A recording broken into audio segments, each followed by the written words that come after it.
There was a day that I became wealthy. I'll tell you the day, I know that day I was rich.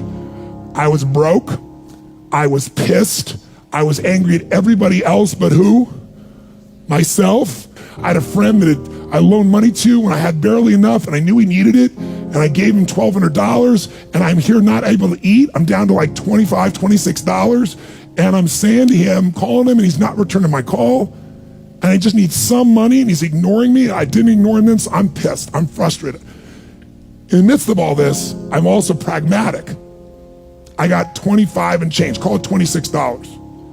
What the hell am I gonna do? I don't have any plans for economics. I got overhead that's crazy. I'm living in this little tiny apartment, 400 square feet in Venice, California. So I thought, okay, when I was totally broke early on, when I was 17, I used to save my money up and go to the smorgasbord and load up for Christmas, load up for the week. So I didn't drive there because I wasn't gonna spend the gas to get there, plus I needed to walk, so I walked there. And I go in, I'm not dressed really great, but it's Marina Del Rey, it's okay. And I got a place right by the window and I can see these yachts going by, and I'm dreaming of what life could be like. And I'm starting to let go of my anger, and I'm starting to focus on what I want instead of what I don't want. And that shifted me just a bit. And now I'm eating, which shifted me a lot.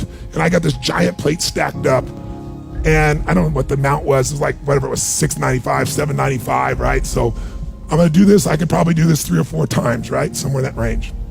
As I'm finishing my meal, this little boy comes in, dressed in a little suit. And I honestly don't know how old he'd be, probably in the 3rd grade, so maybe 8 years old, 9 years old, something like that. And he opened the door for his mother, and he came over and he pulled out the seat for her, and she sat down. And she was a pretty lady, but as pretty as she was, I was totally obsessed by this boy. He had presence at 7 or 8 years old. And it moved me. I don't know why, it moved me. And I thought, this kid is like pure. I want him to always be this way. He's such a good kid, he's a giver. So I got up and I paid for the meal, and whatever it was, $6, $7. So now I've got whatever left, $17, $18, $19. And I walk up to this little boy, and I said, excuse me. And I said, I just want to acknowledge you for being such an extraordinary gentleman. I said, I saw the way you treated your lady, how you opened the door, how you pulled the chair out. I said, that's class. I said, my name's Tony, what's yours? I don't honestly remember his name, Charlie or something. And he looked up at me and I said, Charlie? I said, that's amazing, taking your date out for a lunch like this. He goes, well, actually, she's my mom. And I said, that's even more cool. And he said, oh, but I'm not taking her lunch because I think he said he was 8. I said, oh, yes, you are. I had no plan for this. I just reached in my pocket, I took all the money I had left, $17, $18, $19, and I put it on the table. I said, you're taking her to lunch. He looked up at me and he goes, I can't take that. I said, sure you can. He said, why? Because I'm bigger than you are. And he smiled real big, and I didn't even look at his mom. I just turned and walked away.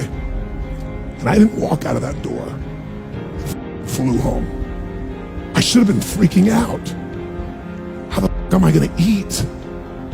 But I didn't, because something inside of me had finally got past scarcity. I finally realized there's something inside of us more than our limits, especially around this thing called money that I had let terrorize me. And I got home, and the mailman came that day, and I had no idea I was gonna have my next meal. And a letter comes, and it's from the guy I loaned the money to. A handwritten note saying, I've been avoiding you, it's wrong, I'm so sorry, you were there when I needed you. Here's what I owe you plus a little bit more. And the $1,200 was there, plus another $100 for the time that I had to take care of it. And for me, $1,300, that was enough to run my show for a month or 2. And I cried, and then I decided, what does this mean? And I thought, this means that whenever you give, it's always gonna come back, so you don't have to ever think about that again. Just give. And the rewards will be greater than you can ever imagine. I don't know if that's coincidence, but I decided to believe that day was a blessing when I became rich. And I can tell you honestly, I've had tough days in my life, economically, emotionally, like all of us. But I've never gone back to that scarcity, I never will. The secret to living is giving.